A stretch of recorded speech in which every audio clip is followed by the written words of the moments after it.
آج میرے ساتھ موجود ہیں میڈم عالیہ سہیل صاحبہ. السلام علیکم میم. وعلیکم السلام. کیسی ہیں میم آپ؟ اللہ کا شکر. بہت شکریہ آج ہمیں وقت دینے کے لیے. میم آپ نے ماشاءاللہ سے آپ انگلش کی لیکچرار بھی رہی, گجرانوالہ یونیورسٹی کی وی سی رہی, راولپنڈی وومن یونیورسٹی کی وی سی رہی. تو اتنی ساری مصروفیت کے بعد اور اتنا سارا کام کرنے کے بعد اب آپ جب ریٹائر ہو گئی ہیں تو آپ کیسا فیل کر رہی ہیں؟ الحمدللہ اللہ تعالیٰ نے عزت بھی دی اور مجھے اس قابل بھی بنایا کہ میں اپنی صلاحیتوں کو بروئے کار لاتے ہوئے معاشرے کے لیے جو ہے اچھا کام کر سکوں, کیونکہ تدریس سے میرا خیال ہے بہتر کوئی شعبہ نہیں ہے. بے شک. یہ علم ہی ہے جو ہمیں آراستہ کرتا ہے زندگی کی اعلیٰ ترین قدروں سے. تو میری والدہ کو ہمیشہ یہ شوق ہوتا تھا کہ ان کے بچے جو ہیں نا وہ اعلیٰ تعلیم یافتہ ہوں, اور صرف تعلیم نہیں, یہ زندگی کا مقصد نہیں تھا کہ تعلیم حاصل کریں, مقصد یہ تھا کہ اس تعلیم کو ہم کیسے استعمال کر سکتے ہیں معاشرے کی فلاح و بہبود کے لیے. تو یہ میری زندگی میں ایک یہ میرا مشن تھا کہ میں جو ہے یہ جو علم کے موتی ہیں یہ بکھیروں, بچوں کو جو ہے علم کی روشنی سے ان کو ان کے دل و دماغ کو منور کروں. اور یہاں پر میں یہ بتانا ضروری سمجھتی ہوں کہ جو درس گاہیں ہیں یہی قوموں کو بناتی ہیں. بالکل. جو شخصیت کی تعمیر ہے, جو کردار سازی ہے, وہ درس گاہوں میں ہوتی ہیں. جو قومیں ہیں وہ درس گاہوں میں بنتی ہیں. اور میرا ایک بہت ہی فیوریٹ کوٹ ہے, وہ ہے کہ the battle of Waterloo was won in the playgrounds of Eton and Harrow. تو جو انگلینڈ کے پبلک سکولز تھے کہتے ہیں کہ یہ جنگ جو تھی انگلینڈ نے جیتی تھی در حقیقت اپنے پبلک سکولز میں. جو بیٹل فیلڈ ہے وہ تو محض ایک علامت تھی ان کی فتح کی, لیکن وہ جو ایڈیولوجیکل گراؤنڈنگ ہوتی ہے نا, اور جو ایک قوم کو تیار کرتی ہے کہ ہم نے اپنے ملک کی حفاظت کرنی ہے, ہم نے اپنے ملک کی تعمیر کرنی ہے, اور ہم نے اپنے ملک کو مستحکم بنانا ہے, وہ کام درس گاہوں میں شروع ہوتا ہے. تو اس لحاظ سے میں نے اپنی زندگی کا یہی مشن بنایا کہ میں نے جو ہے تدریس کا جو شعبہ ہے اسی سے اپنے آپ کو وابستہ رکھنا ہے, اسی سے منسلک رہنا ہے, اور اسی میں آگے بڑھنا ہے, اور آگے مواقع فراہم کرنے ہیں بچوں کو کہ وہ آگے پڑھیں اور اپنی قوم کی جو ہے وہ خدمت کریں. بے شک بے شک میم. یہ تو وہ کہتے ہیں نا کہ یہ وہ کام ہے کہ جو آپ کو دنیا میں تو عزت اور کامیابی بخشتا ہے, لیکن آخرت میں آپ کے لیے وسیلہ نجات بن جاتا ہے. بالکل, کیونکہ نبی پاک صلی اللہ علیہ وسلم کو اللہ تعالیٰ نے بہترین معلم بنا کر بھیجا دنیا میں. تو وہ بہت ہمارے سامنے ایک بہت روشن مثال ہیں, ایک رول ماڈل ہیں. بہت سی جب ہم ایجوکیشن کے شعبے میں داخل ہوتے ہیں تو ہم بہت سی تھیوریز آف ایجوکیشن پڑھتے ہیں, بہت ساری, لیکن وہ جو تھیوری ہمیں شروع میں دے دی گئی, جو تھیوریٹیکل فریم ورک نبی پاک صلی اللہ علیہ وسلم نے ہمارے سامنے واضح کیا, اس کا کوئی مقابلہ نہیں. اگر ہم اس کو اپنائیں تو ہم بہترین استاد اور بہترین شاگرد اور بہترین سٹیزنز. اللہ تعالیٰ آپ کو مزید ترقیاں اور آسانیاں فرمائے اس مشن میں, کیونکہ یہ مشن ریٹائرمنٹ کے بعد ختم نہیں ہو جاتا. بالکل نہیں. یہ تو آپ کے اندر جو اللہ تعالیٰ نے ایک چیز ڈال دی ہے کہ آپ اس کے لیے تعمر کوشاں رہیں گی. بالکل, اس میں کوئی شک نہیں. اور اس میں مجھے یہ لگتا ہے کہ آپ کی مدر کا بھی بہت رول ہے, ان کی موٹیویشن آپ کے پیچھے ہے. بالکل جی, ماں کی جو تربیت, وہ جو کہتے ہیں نا ماں کی جو گود ہے, the hand that rocks the world, began with, you see, being cradled in the lap of a mother. وہ کہتے ہیں نا, اصل کوٹیشن تو یہ نہیں, اصل کوٹیشن تو یہ ہے کہ the hand that rocks the cradle rules the world. تو ماں کی تربیت بہت ضروری ہے.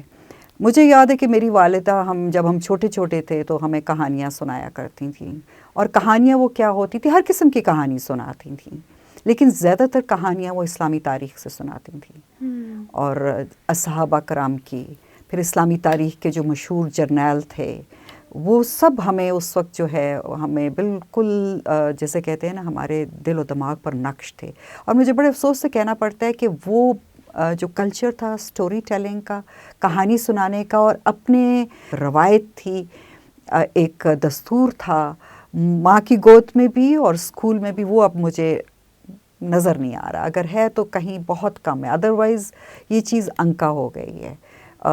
بالکل ایسے ہی ہے. ایک تو یہ کہ ہمیں اس طرح پڑھنے کا شوق ہوا. ہاں کتابیں پڑھنا کم ہو گئی ہیں. کتابیں پڑھنے کا جو شوق ہوا جب سنتے تھے اور امی کتاب کھول کر سناتی تھیں. اسی طرح میرے والد صاحب حالانکہ بہت مصروف انہوں نے زندگی گزاری، لیکن جب بھی وہ گھر میں ہوتے تھے تو ان کا بھی یہ دستور تھا کہ وہ رات کو ضرور کوئی نہ کوئی کہانی سناتے تھے ہمیں. اور وہ جو کہانی تھی اس کا کوئی نہ کوئی جو تھا نا، کوئی نہ کوئی پیغام ہوتا تھا اس میں کردار سازی ہوتی تھی. اور اس میں یہ نہیں ہے کہ وہ محض جو ہیں وہ ڈائڈیکٹک سٹوریز ہوتی تھیں. اس میں مجھے یاد ہے ٹارزن کی کہانیاں بھی ہم نے سنی اور جنگل بک کی کہانیاں بھی سنی. تو وہ ہر قسم کی جو کتاب جو ہمیں سننے میں اور پڑھنے میں میسر ہوئی، اس سے یہ ہے کہ ہمارا جو ہورائزن تھا دماغ کا وہ بہت وسیع ہو گیا. اس میں ایک آپ کے سامنے ایک کمپیریٹیو بھی ایک جیسے کہتے ہیں نا ایک تقابل بھی آ جاتا ہے کہ کون سی جو کمیونٹی ہے، کون سا کلچر ہے، وہ کیا بات کہہ رہا ہے، کس انداز میں کہہ رہا ہے، اس کے ہیروز کون ہیں، ہمارے کلچر کے، ہماری تاریخ کے ہیروز کون ہیں. اور اگر انہیں ہیروز سمجھتے ہیں تو ہم کیوں ہیرو سمجھتے ہیں، کیوں ہم سمجھتے ہیں کہ وہ زیادہ افضل ہیں. تو یہ ساری چیزیں جب آپ جیسے کہتے ہیں نا ڈائیورسٹی آف نیریٹیوز جب کے ساتھ ایک بچے کی پرورش ہوتی ہے تو اس سے بچے میں ایک کریٹیکل تھنکنگ آٹومیٹکلی ڈیولپ ہو جاتی ہے. اور آج کل کے دور میں ہم جو بچوں کو، ہمارے بچے جو دیکھ رہے ہیں وہ زیادہ ویژولز دیکھ رہے ہیں، کارٹونز دیکھ رہے ہیں، اور اس میں کیا ہے کوئی لیسنز نہیں ہے. اگر ہیں بھی تو وہ ویسٹرن نیشن سے ریلیٹڈ ہیں. اسپائڈر مین، بیٹ مین کی کہانی ہے. ہماری اسلامی تاریخ بہت جو خطرناک بات جو مجھے نظر آتی ہے وہ یہ ہے کہ جیسے بہت سی اب ویڈیو گیمز آ گئی ہیں، اس میں وائلنس بہت زیادہ ہے. مزید برآں اگر آپ دیکھیں تو بہت سی گیمز ایسی ہیں کہ ان میں جو ٹارگٹس ہیں نا وہ مسلم کنٹریز ہیں، اور وہ یہ پتہ چل جاتا سوچ سمجھ کے ویسٹ نے بنائی ہیں. So it is a part of the 5th generation war. یہ جو ہائبرڈ وار ہے اس کا حصہ ہے. اور اس سلسلے میں سمجھتی ہوں کہ اویئرنیس، شعور، آگہی کی کمی ہے کہ ماؤں کو نہیں پتا کہ ان کے بچے کیا دیکھ رہے ہیں، کیا کر رہے ہیں. بالکل. تو یہ ایک انڈائریکٹ جیسے کہتے ہیں نا امپلسٹ جو ہے نا اسیمیلیشن ہو جاتی ہے بچے کی جذباتی طور پر. جی ہاں. دشمن کے ساتھ آئیڈینٹیفائی اپنے آپ کو کر لینا، اس کے ساتھ سمپیتھائز کرنا، اور تمام تر جو اینیمٹی ہے، اینیموسٹی ہے، ہاسٹیلٹی ہے، وہ اپنے ہی کلچر کے خلاف ہو جاتا ہے. جی ٹین ایجرز یا بچے ہیں، امیچور مائنڈز. اچھا، اس سلسلے میں ہمارے ملک میں ہم کیا کر سکتے ہیں؟ ہم کوریا کی طرح ایک کام یہ کر سکتے ہیں کہ وہاں پر دیکھیں، آج کی بات نہیں، آج سے کئی سال پہلے انہوں نے یہ 2 ڈائریکٹیوز دیے تھے کہ جی 2 چیزوں کو آپ جو ہے انکریج نہ کریں بلکہ اس کو سینسر کریں. ایک جیسے ابھی آپ نے بتایا کہ وائلنس بہت بڑھ گئی ہے، تو وائلنس کا جو کانٹینٹ تھا، وائلنٹ کانٹینٹ تھا جو میڈیا پر، انہوں نے کہا اس کو سینسر کرتے. سیکنڈلی جو سیکشل ایلیمنٹ تھا، جو پرووکیٹو تھا، اس کو بھی انہوں نے کہا کہ جی اس کو بھی سینسر کر دیں کیونکہ یہ ہماری قوم کو تباہ کر دے گی. تو آج سے میں کوئی 20-25 سال پرانی بات کر رہی ہوں کہ انہوں نے قومی سطح پر اس چیز کو جو ہے سیریسلی لیا کہ ہماری جو نئی نسل ہے اس کو اگر ہم نے بنانا ہے، اپنی قوم کو ہم نے بنانا ہے، تو یہ جو ڈسٹرکٹیو ایلیمنٹس ہیں ان کو ہم نے سینسر کرنا ہے. ہمارے ہاں میڈیا پہ، اور وہ کہتے ہیں this is the difference between liberty and license. آزادی ہونی چاہیے لیکن لائسنس نہیں ہونا چاہیے نا، کیونکہ قانون جو ہے وہ واچ ورڈ ہے لبرٹی کا. لبرٹی نہیں ہو سکتی، آزادی نہیں ہو سکتی اگر قانون اور کچھ قدریں، کچھ حدود نہ ہوں. Otherwise it becomes you see bridled horse that can run amok and destroy everything. بالکل ایسے ہی ہے، اس کا چیک اینڈ بیلنس ہونا ہر چیز پہ بہت ضروری ہے. اچھا میم، واپس آتے ہیں اپنے ٹاپک ایجوکیشن کی طرف. تو آپ کا کریئر میرے اندازے میں آلموسٹ 1987 میں اسٹارٹ ہوا ایز این پروفیسر، اور 2021 میں آپ ریٹائر ہوئی ایز اے وی سی. تو یہ جو ایرا آپ نے دیکھا ہے ایجوکیشنل انسٹیٹیوٹس کا، اور اس میں آپ نے اپنا بہت سا کردار ادا کیا ہے، تو تب سے لے کے اب تک کیا ایجوکیشنل ریفارمز ہوئے ہیں پاکستانی ایجوکیشنل سسٹم میں، اسپیشلی فار ویمن ایجوکیشن؟ دیکھو بیٹی، اس میں یہ ہے کہ ریفارمز تو مجھے کہیں نہیں نظر آئے. انفارچونیٹلی ریگریٹیبلی ریفارمز مجھے تو کہیں نہیں نظر آ رہے. کیونکہ ریفارمز کیا ہوتے ہیں؟ اگر ہم کہتے ہیں ہم ویمن ایجوکیشن کو پروموٹ کرنے کے حوالے سے بات کریں تو ویمن انسٹیٹیوشنز تو پہلے بھی تھے. اگر میں اسکول لیول پر بات کروں لڑکیوں کے اسکول علیحدہ تھے. بلکہ اب جو ٹرینڈ ہے میں دیکھ رہی ہوں اب یہ ہے کہ وہ کو ایجوکیشن کو پروموٹ کیا جا رہا ہے.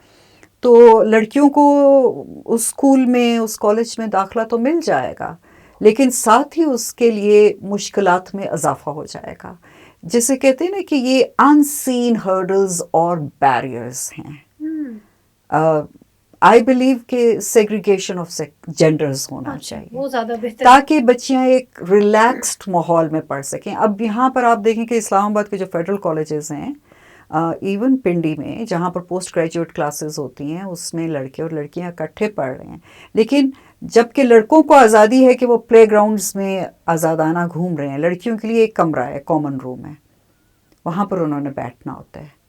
جا سکتی ہیں باہر, یہ نہیں ہے کہ ان پر پابندی ہے کہ وہ نہیں جا سکتی, لیکن جو ہمارے سوشل نارمز ہیں, سوسائٹل نارمز ہیں, اور کچھ انہیبیشنز ہیں, کچھ ٹیبوز ہیں, کچھ مورل ویلیوز ہیں, ان کی وجہ سے جو بچیاں ہیں وہ پریفر کرتی ہیں کہ وہ اسی ایک کمرے تک محدود رہیں. تو میرا خیال ہے کہ اس طرح شخصیت کی جو ہے وہ تعمیر, آزادانہ تعمیر جس میں کوئی خوف نہ ہو, کوئی بندش نہ ہو, وہ رک جاتی ہے. میم اس کو بہتر بنانے کے لیے ہم کیا کر سکتے ہیں؟ میرا خیال ہے کہ اس میں جو ہے خواتین کے علیحدہ ایجوکیشنل انسٹیٹیوشنز ہونے چاہیے, اسکولز بھی, کالجز بھی, یونیورسٹیز بھی زیادہ علیحدہ ہونی چاہیے. ہمارے پاس بڑے سکسیزفل ماڈلز ہیں. فاطمہ جناح میڈیکل کالج تھا اور بہترین انہوں نے ڈاکٹرز جو ہیں وہ پروڈیوس کی ہیں ہمارے پاس. اسی طرح فاطمہ جناح ویمنز یونیورسٹی ہے, راولپنڈی ویمنز یونیورسٹی جس کی میں پہلی وائس چانسلر تھی اور فاؤنڈنگ پائنیئر وائس چانسلر تھی, کیونکہ وہ ایک کالج تھا, پوسٹ گریجویٹ کالج تھا, اور بہت ہی کامیابی کے ساتھ ہم وہاں پر 13 جو ہے post graduate programmes B S کے جو ہے وہ ان کو ہم چلا رہے تھے. پوسٹ گریجویٹ کلاسز بھی تھیں, ایم فل کا بھی ایک پروگرام تھا. تو ہم نے محسوس کیا کہ اس ادارے کو نا یونیورسٹی بن جانا چاہیے. تو اس کے لیے میں نے کوشش کی, الحمدللہ اللہ میاں نے کامیابی دی, اور وہ ادارہ جو تھا وہ کالج سے پہلے وہ ایک کیمپس بنا یونیورسٹی آف گجرات کا, پھر وہ اس کو ایک آٹونومس اسٹیٹس مل گیا راولپنڈی ویمن یونیورسٹی کا. تو بہت سی بچیاں ہمارے پاس آتی تھیں ایسی, اور وہ یہی کہتی تھیں کہ اگر یونیورسٹی, اگر یہ ویمن ایجوکیشن مطلب ویمن یونیورسٹی نہ ہوتی تو ہمارے ماں باپ نے ہمیں آگے مزید نہیں پڑھنے دینا تھا. جو میرا مطلب جو میں دیکھ رہی ہوں اور جو میرا تجربہ ہے اس میں سمجھتی ہوں کہ کالجز کا اپنا ایک علیحدہ کیڈر ہے. اچھا, وہ فیڈنگ نرسریز ہیں, ان کو اسٹرینتھن کرنا چاہیے. اور اگر یونیورسٹی سیٹ اپ کرنی ہے تو نئی یونیورسٹیز بنانی چاہیے, کیونکہ ایک ادارے کو ختم کر کے دوسرا ادارہ نہیں بنانا تو وہ چاہیے. نہ کالج کی فارم میں جا رہے پراپر اور نہ یونیورسٹی کی. نہیں, وہ کالج ختم ہو گیا. اچھا, وہ کالج ختم ہو گیا. تو کالج ختم نہیں ہونا چاہیے اور کالج نہیں ختم ہونا, جی یونیورسٹیز علیحدہ بنائیں بالکل. ان کیونکہ یونیورسٹی کا دیکھیں اسٹرکچرل جو سیٹ اپ ہے, اس کی آرگنائزیشن, اس کا بجٹ, اس کا کلچر, وہ بالکل مختلف ہے کالجز سے. اس کا فی اسٹرکچر بھی بہت زیادہ ہے. تو جب ہم ایک کالج کو ختم کر کے ایک یونیورسٹی بناتے ہیں تو اس کا مطلب ہے کہ ہم جو انڈر پریولیجڈ اسٹوڈنٹس ہیں جو کہ کالج کی ایجوکیشن افورڈ کر سکتے تھے, اور کم از کم بی ایس تک تو کالجز بھی یہ جو ہے ایجوکیشن پرووائڈ کر رہے تھے, وہ اس ایجوکیشن سے محروم ہو گئے, اور وہ اتنی فیس پے نہیں کر سکتے. تو یہ ڈیفینیٹلی ایک یہ سوالیہ نشان ہے کہ کیا ایک یہ تو اس طرح نا جی کہ ہم کہیں کہ جی ہم اسکول کو ختم کر دیں اور کالج بنا دیں. اسکول کی اپنی اہمیت ہے, پرائمری ایجوکیشن کی اپنی اہمیت ہے, سیکنڈری ایجوکیشن کی اپنی اہمیت ہے, ٹرشری کی اپنی اہمیت ہے. تو وہ ریپلیسمنٹ نہیں ہو سکتی, بالکل نہیں ہو سکتی. اور یہ آپ نے ابھی جو آپ کی وومن یونیورسٹی کالج سے یونیورسٹی بنی ہے اس کے بعد آپ نے یہ اس کا انالیسس کیا کہ نہیں ایسے نہیں ہونا چاہیے, علیحدہ بنائیں, علیحدہ, جی بالکل علیحدہ. کیونکہ اس میں جو بہت بڑا ایک مسئلہ آیا اساتذہ کرام کو بھی آیا کہ اساتذہ کرام جتنے بھی جو کالج کیڈر کے تھے اور جو کہ بہت اچھا پڑھا رہے تھے, وہاں سے ان سب کو پوسٹ آؤٹ کر دیا گیا. اب وہ جہاں جس کالج میں گئے ہیں وہاں پر ان کی سروسز آر ناٹ ریکوائرڈ, تو وہ وہاں پر سرپلس ہیں. تو یہ جو ہم کہتے ہیں بہت بڑا مسئلہ, یہ بہت بڑا مسئلہ کہ this is you see waste of human resource. ہم کہتے ہیں نا انڈر ریسورس اور اوور ریسورس, یا پھر under utilization of human resource. This is total non utilization of human resource. کہ ایک کالج ہے اس میں 10 استاد ہیں ایک ایسا سبجیکٹ پڑھانے کے لیے کہ جو کہ وہ سبجیکٹ وہاں پر ہے ہی نہیں. تو یہ بہت زیادتی ہے کہ ایک پورا استاد system جس نے disturb ہو ایم جاتا فل ہے. کیا ہوا ہے یا پی ایچ ڈی کی ہے باٹنی میں یا زولوجی میں میتھس میں، اس کو کہا جائے کہ چلیں جی اب آپ آ گئی ہیں تو اب آپ پاکستان اسٹڈیز پڑھائیں، تو یہ مس مینجمنٹ ہے، بالکل یہ زیادتی ہے ان لوگوں مس کے ساتھ. مینجمنٹ بھی ہے، اور اس طرح جو ہے ڈسکریجنگ بھی ہے ان ٹیچرز کے لیے بھی، اور non utilization of human resource.